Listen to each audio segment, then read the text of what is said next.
Yeah, just about as groovy as a Tencent movie. I'm your man, Calvin Gibbs, and you are listening to Drama Talk Radio Podcast. As you know, Drama Talk Radio is the show where the word drama, DRAMA, stands for developing real and moving art.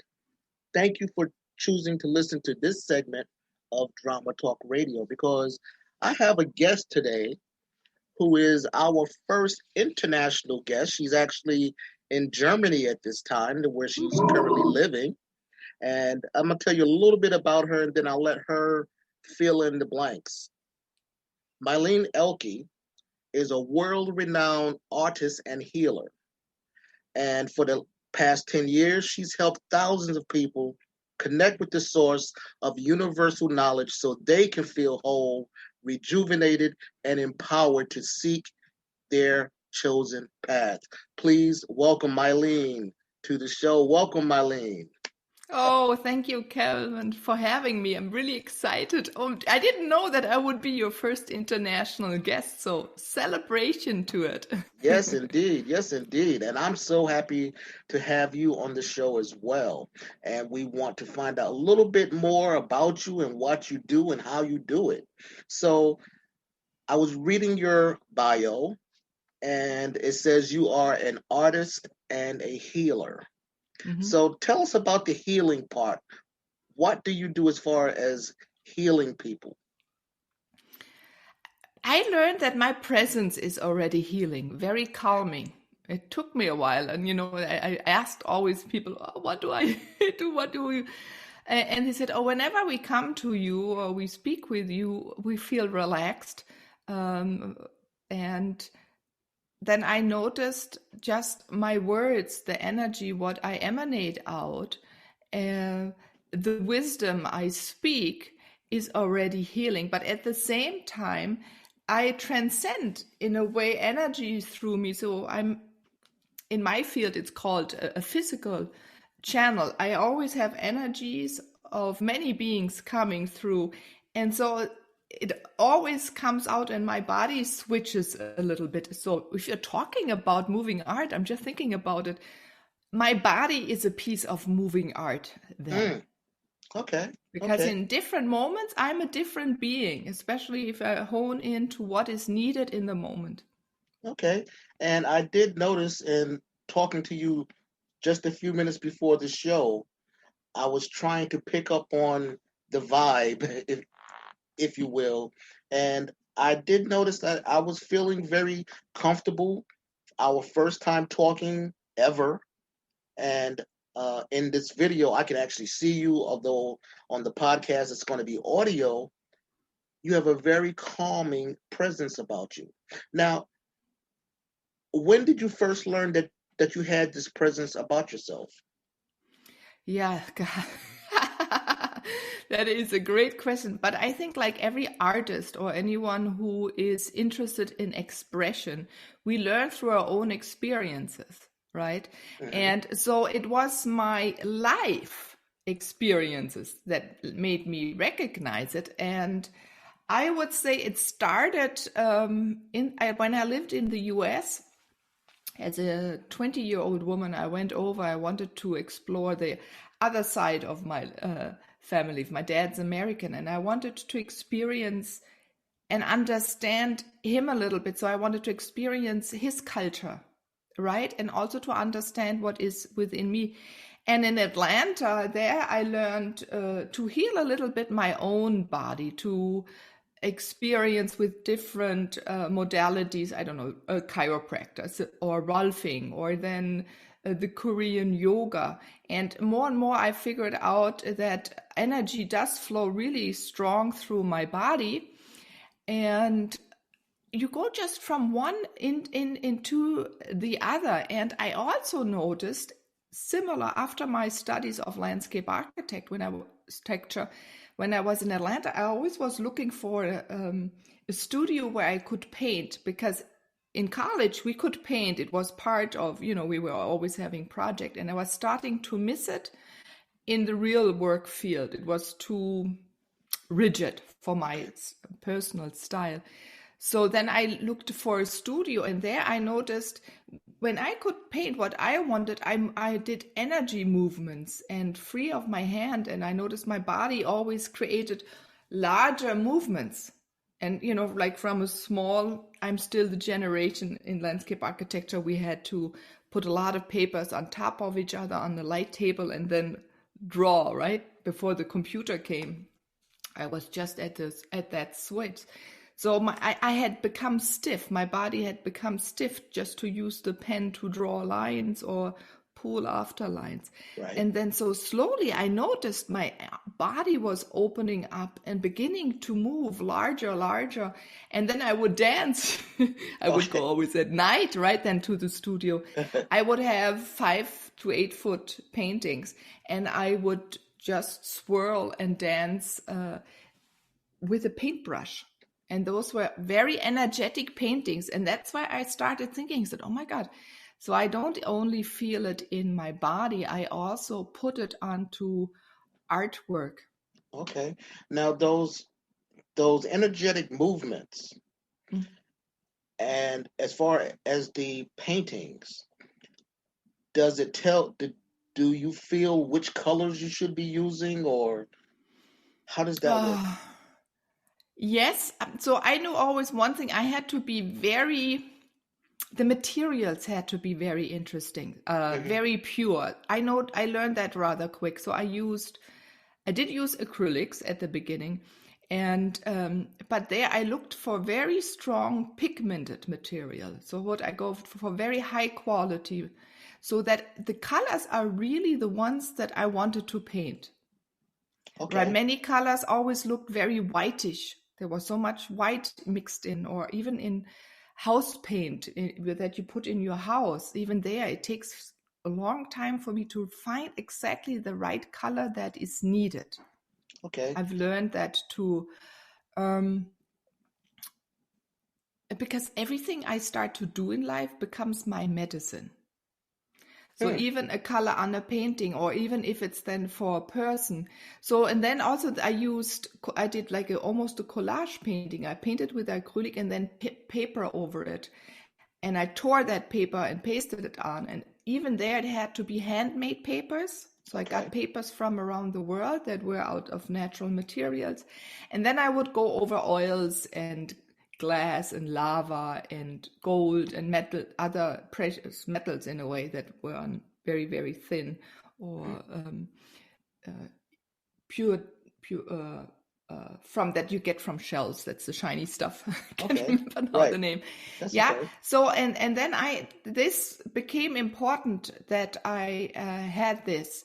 Now there was a really interesting experience when we moved back to Germany. I had to recount everything I had, even each brush, which was good because I'll tell you a story. Then we moved to Munich. There again, when my son was then in kindergarten, I found a way to paint. And 2 years later, we moved where I live now, close to Nuremberg.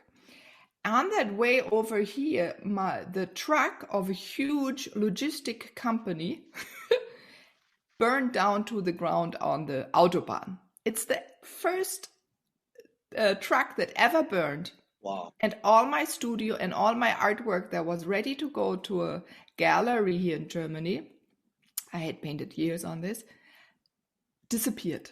Wow. Went into vapor. Wow. I did know those energies that I had put in needed to go into the sphere, but I was in a way broken. I remember that summer I laid on the ground in the grass to re-energize me. It had really hurt me, even though I knew it was good for something. I always knew that. And then a year later, I started back painting, but I could not paint anymore with those materials. I only could paint with watercolor out of plant pigments. And I started creating small little drawings. And then they looked more like symbols, but they still had this swirly and an energetic work in it. And I took it along to a friend. She was at an esoteric trade show, and I gave it to people to test, and they loved it. They put it on their forehead, on their heart. Some men put it into their purse, into their wallet, Right. and kept it because they could feel what these simple symbols created for feelings within them, or how it would transform them. And I said, wow. Yeah, and then it took a while, and then I started painting larger paintings again, but I still do a lot of wisdom paintings where I paint the wisdom for people so they know what they are and they can nourish themselves of that painting, or they feel supported. And they're small nowadays. I just do rather small ones. And then because there's an international group here in Erlangen where I live, just the last piece I started painting larger again. And then I used earth and I just mixed it with water. And it works. And I was surprised. And that's what I also did in Atlanta. I created things where people said, oh, that will never work. But it stays and it keeps the color. And I can even hang it into the sun. So I have I'm just looking it over. It's Italian earth, which is the bluish. And then you have some Russian or I think of Ecuador, there's also an earth, with then you have brown tones and bluish tones, and then a little bit of copper isn't. And then I used, because I always like a little water elements in it, so into the blues and greens, I mixed a little of iridescent, that's it. That comes from the pearls, not the pearls, but from some of the shells. Okay. It's very interesting that you mentioned when you lost your paintings in the fire, that you felt that it was going to be dispersed into the atmosphere for all to enjoy, as opposed to in a gallery where people can go and see it and appreciate it that way. Do you think that by it being dispersed into the atmosphere, well, of course, it was meant to be. Of course, I personally believe nothing happens by accident. Yeah. But do you feel that all of the creatings that you had done was meant to be shared that way, as opposed to in a gallery where only a limited number of people could benefit from them? That's what I was thinking. Yeah. And I think this also did a big turn in my life. A new art arrived as well, an additional art, right? Okay. So after I had, in a way, digested it, and there's also a readjusting that happens then within the body, right? If you let go of something, it was really a big part of your life since a little girl. I paint. Oh, see, it's still here.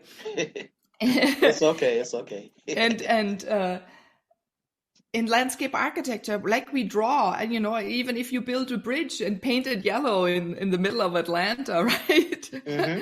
It has a reason. It's art. It's a way of creating space, of making people feel. And so I had lost that a little bit, but a new one that I had never thought about. And that's, I think, like you, Calvin, when things happen, new things arrive, and most of them, we can't even fathom what they are yet, which I love. There's this surprise factor. If you're courageous enough to say, oh, let's bring it on. Like even the simple thing in this podcast here, she said, we go with the flow and are so in the moment. So whatever wants to be expressed can be expressed. There is a surprise factor. Exactly. Because things will arise we can't even think or control. And that's what I like. Exactly. Now, yeah, and I remember then I did some shamanic work here. I started in the US when my son was born. I had the feel I did some shamanic work for animals, I learned. And then here in Germany, I found an American who taught his wisdom. He's from the Susquehannock tribe down in Florida. And there was once a woman, and she was also a channel. So it opened up for me. I never knew a physical channel. Her eye colors also, maybe a little bit of her demeanor changed. And for the first time, she said, I want all of you, I'm going to do a reading to all of you in the group, go and pick something out in nature. And so I went and picked up a piece of mass. And I brought it, and then she used that as the tool to do a reading. And in that reading, one thing she told about my beauty. I need to be. I always think to be perfect. I have cerebral palsy, so I move different than many people. So I was a little always thinking, oh, who would love me? And this does go through your head. And I remember she said, oh, a whole new thing will come through, and it'll be in your voice, and it is going to start like a trickle, and it will move into a big river and then a huge waterfall. And I thought, no, I'm a painter, this is in your heart. But no, a year later, then suddenly I was at that same event where then the art burned. And I went then with my friend at the trade show. I suddenly sang, and I was thrown out of music class. So I remember in school, and I thought I could sing. And at the beginning, I was afraid, so I sang. There were channeled sounds. I sang into the wind, and I knew very clearly. It's like you just know when you do something, and you just know it's the right thing. I said, okay, just sing into the wind. It will be carried wherever it needs to go. So, and also it opened for me the courageousness to start singing. And then later, in the shower, and then maybe with my family members were listening, or then my friends. And that brought me then to sing on radio and podcasts. And more I'm singing into the world. So many can hear it. Wow, that's fascinating. So you became, or I shouldn't say became, but you artistically express yourself through painting, dancing, and singing. Yeah. Fantastic. Wow. Okay. Now, I do have a question. You mentioned before wisdom painting. Yeah. Can you define that a little bit better for me, please? Okay. So shamanically, sometimes you go on a journey, or some people maybe notices when they say they dream at night, they close their eyes, and you go and you may see symbols. You go on a journey, and you go into non-material world, and there you see pictures or images. If you go and ask for symbols to support you in your life or some other reasons, and the moment you paint them or you draw them, when you come back and let's say open your eyes, some even paint them, it is energetic. It's energy materialized on paper into our earth, and it has to do with you. I learned that, right, that these paintings or what I'm drawing, I don't have to close my eyes. I'm different. I sometimes do it in very serious rituals, right, when we do work. But I let my body move. I have always been so free. I've learned through all this work and this shamanic work. I learned that I had always been doing this. So in a way, in my 30s, end of 30s, when I started, I'm now in my 50s, it was a remembrance and a recognizing of what I've been doing all my life and honing that craft. So the opposite, like going to college where you need to learn all these ABC, right? Singing or art or dancing. Right. And then you're allowed to do your art and perform. Right. This is the opposite. And I think this is all really important that we teach that our children. Too early in life, they're told we get a grade for painting. Right. Who knows? And especially children. And this is a really interesting thing. Oh, I know I always go around, but that's I'll right get back to that. So, little children don't see boundaries. So if you see paintings of children, they're very energetic. They go out. They paint love. They paint. Often you can see they paint trees. They have more fields of color, not rigid edges. Yeah. They sense the trees, they sense animals. Right. Then later, when they get trained by us, they try really hard. And I remember my son, I don't know, the last year in kindergarten, before to go to school, they have to start filling out things. So they learn to use their pen, which it's not my way of, I would teach differently. But I remember how he was shaking. He was trying to control him so strongly to be a good boy and to be a good artist, to put that color between those two black lines. I let him paint on my walls at home. I let him move because I've learned what I went through just before he was born. And then when every time or every few years when my husband said, he got mad, I painted over it. I thought, it's just paint and we just paint over it. But I let him do that as long he felt an expression. I mean, I do murals too. And I don't know why little kids can't do murals as well when they feel so excited. There is a spurt, I don't know, a spurt of energy comes through. If you observe children when they, in the moment, when they want to put something on the wall, and there's a reason, because they even change the energy in a room. Yeah, and little children do that, and we miss that. So I encourage everyone maybe to practice that again, to dance and paint, to take a fatter pen. Even in design, we did that. To become creative, you go thicker and thicker in your material you use, even a paintbrush. Right. And also in your movements, and also a larger canvas. Or in kindergarten, I went and took a big canvas. It was almost 10 meters. I don't know, that's you, 3 yards by 3 yards. And I told them, walk onto that. We put it on the floor and do a group painting. So they could learn, they could create something again together. And the interesting part, I did 2 years ago, a painting with the internationals. All the artists came together. It was so hard for them to paint together on a canvas. I did the same thing. I asked them, let's do we were giving away painting as donation, to collect money and then give it away with that, right? And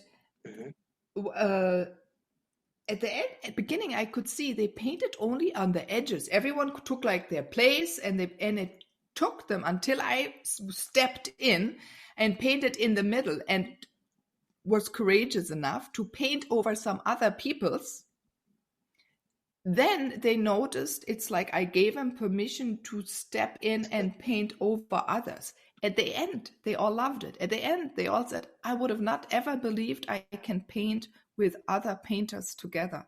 Wow. And you had, very graphic ones. And again, someone who would paste people from around the world, because they were all internationals. So it's a trust to be courageous and to be creative and try these new things and put your love. And even the love of whoever painted before, right? There goes our energy, our wisdom, our love goes into every piece of work. I'm not the only one. I maybe do it now very precisely because my clients can understand it and are looking for support. But every piece of art is this way. I recently came across a quote from Pablo Picasso, and it said, every child is an artist. Yeah. The problem is to remain an artist once they grow up. And that falls into line with what you just explained, how children are creative. They see things that adults have been trained to overlook, or this can't happen, or, work within the lines.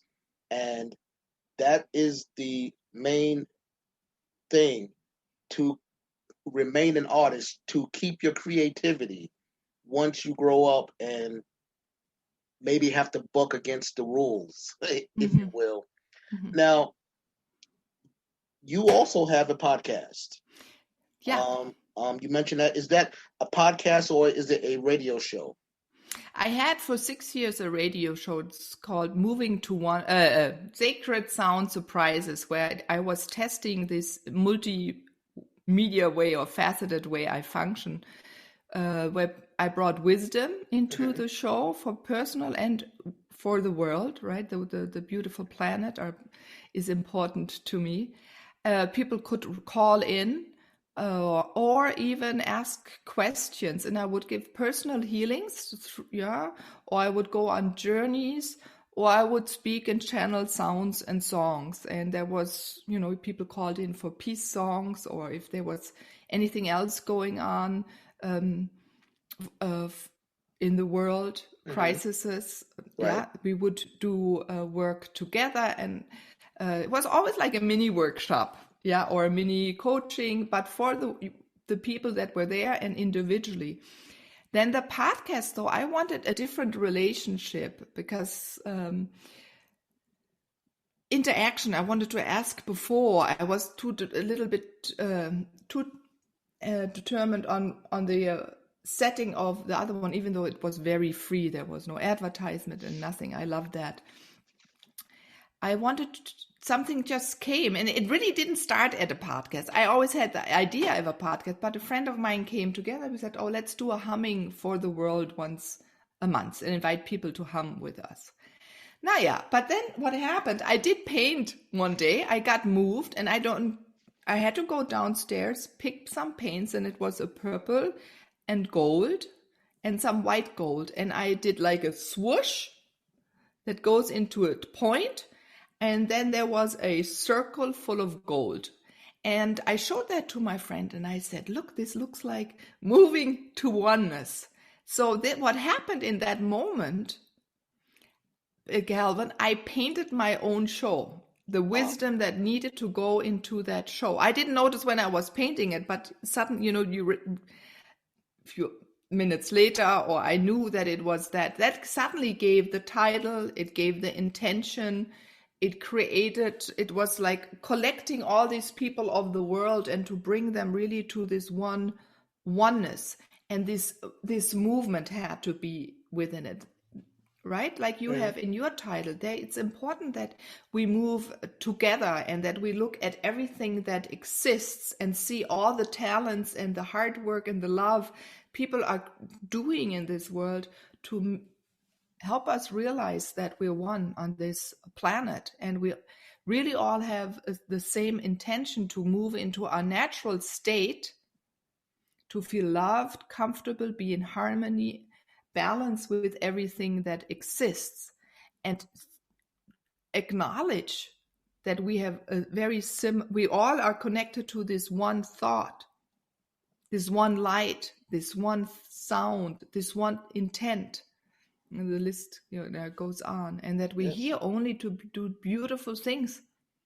Great. Now you have some of your paintings there. Yeah, I know some of you that are listening won't be able to see it, but there's this moving to oneness.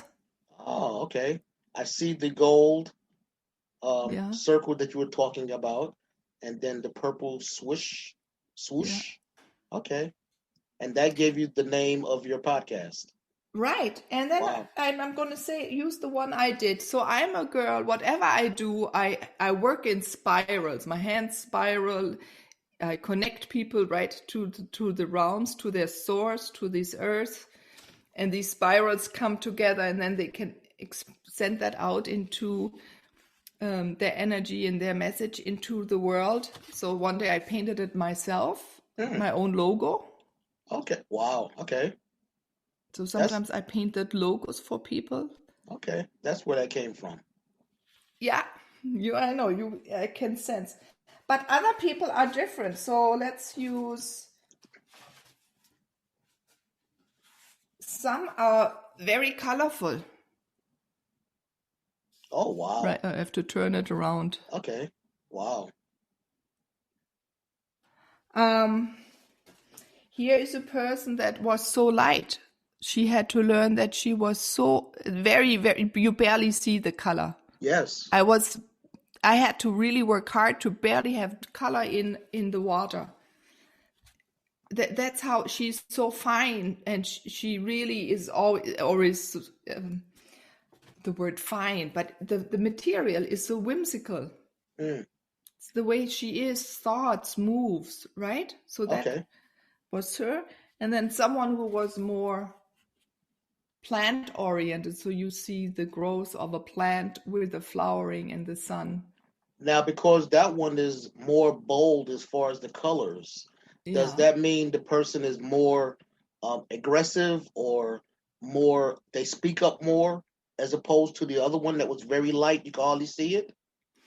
I would say that's our talents. So for sure, this woman, that was also a woman, it's not like I also have men, that she works a lot in nature, with nature. She uses nature as a healing. She's more like a doctor, natural path, a shamanic. The one that is fine, she's starting more and more to do channeling. So she's more someone who understands the non-material very well, and is good in materializing. So she can go and bring this fineness where it's hard to get to, that is so in the future, and start to crystallize it even more and more and more and more. Okay.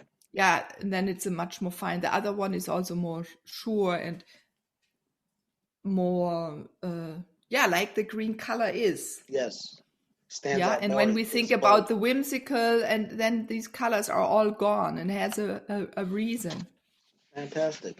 Now, you also on your site or in your publicity kit, you mentioned co-creation energy art, and you have done this both on the phone or Skype and in person, and that's where a person tells you their story, and Yeah, then you create or you channel energy and you create a picture from that, yeah.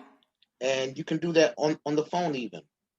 Yes, so I have many people from the US, for example, too. It's, I built that connections also because most of my spiritual work I do in English, because I, in a way, remembered so much when I lived in the US. Now it's starting more and more to be also in Germany. So I sense people right away when I speak with them, when I see them. And then at the beginning, right, we didn't have so much Zoom.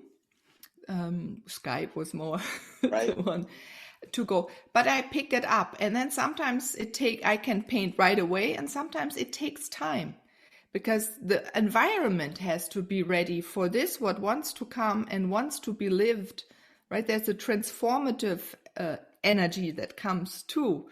We're all light, so these are these vibrations, and this energy flows through our body. Even in the cosmos, everything is energy in different colors. Mm. Some we Right. see, some we don't. Right. Right? That one is really good in the non-visible energies to play with those. But they all have different colors. So I sense that, and I speak the wisdom, and I sing, and I help them transform or remember what they need to remember, so they can fully embody it in that a person can fully embody its own wisdom, and we can express who we are and what we are and feel comfortable and not fearful to say what too often I've seen we cut off. There are many spiritual artists. All right. I don't even want to use the word spiritual anymore because it's how we are. Okay. It's not something we have to. I'm still thinking how we can dissolve this. We all know there is so much more to us. Right. And in the spiritual world, we're maybe allowed to express it a little bit more when we use the word spiritual. But why don't we just leave the spiritual away? Because it's our normal state to be connected, to feel the tree, to hear the birds and sense them, to sense each other even now when we're here on this podcast. Yeah, so then I have a feeling and I paint it. And when they get it, I even had someone, he couldn't unpack it for almost 3 months because he had to get ready in his environment to see his painting. Wow. Wow. And then he knew, but things had to happen on my side and on his side. Okay. Thank you so much for that explanation. So, so Meilin, if the audience members want to contact you, can you share a website or links that they can contact you to set up a consultation? Yeah, for consultation, meet Meilin, and Meilin is spelled MEILIN.com for consultation. And just to explore my life and what I do, I'm on almost every social media platform, and you'll find me under Meilin Ehlke. Ehlke is spelled EHLKE. Fantastic. Thank you for that. So what's next for Meilin? What's your next project? What are you looking at in the future? What do you think you're going to do next? Good question. This is all year since the pandemic. I knew there is a new to show even more of me and fine tune what I am. I know it will be traveling the world and giving, being on stage, bringing the music with dance, movement, and healing all at once and speaking. So I don't know how that's going to work. I'm noticing I'm keep my eyes and set out intention for getting 2 or 3 instruments to support my singing, and then I'll be ready. Fantastic. Fantastic. Well, that's about all, y'all, for this segment of Drama Talk Radio.